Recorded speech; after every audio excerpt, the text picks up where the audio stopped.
好啦，有關2025年屬牛嘅朋友嘅整體運程咧，你入局係比較遲啲，因為係先曲後直㗎。咁因為遇到一個格局叫做青龍入地，咁所以咧要去到年尾挨近住呢一個中秋過後，先至會比較穩定同埋入到正局嘅。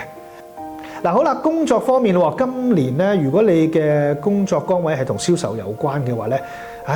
回報方面係會比較遲嘅 ，OK， 咁所以你話之前咧大半年咧，你係得個做字咧，唔使氣憤，因為咧入局咧好似整體講，要去到中秋過後先至會比較穩定啲嘅。嗱，你本身嘅性格咧都可以俾到人一個信任嘅感覺。咁如果係今年咧喺團隊裏邊啊，係可以容易咁樣去相處又融洽嘅。嗱，如果係發揮出良好嘅團隊精神咧，仲能夠可以有好成績衝過終點嘅噃。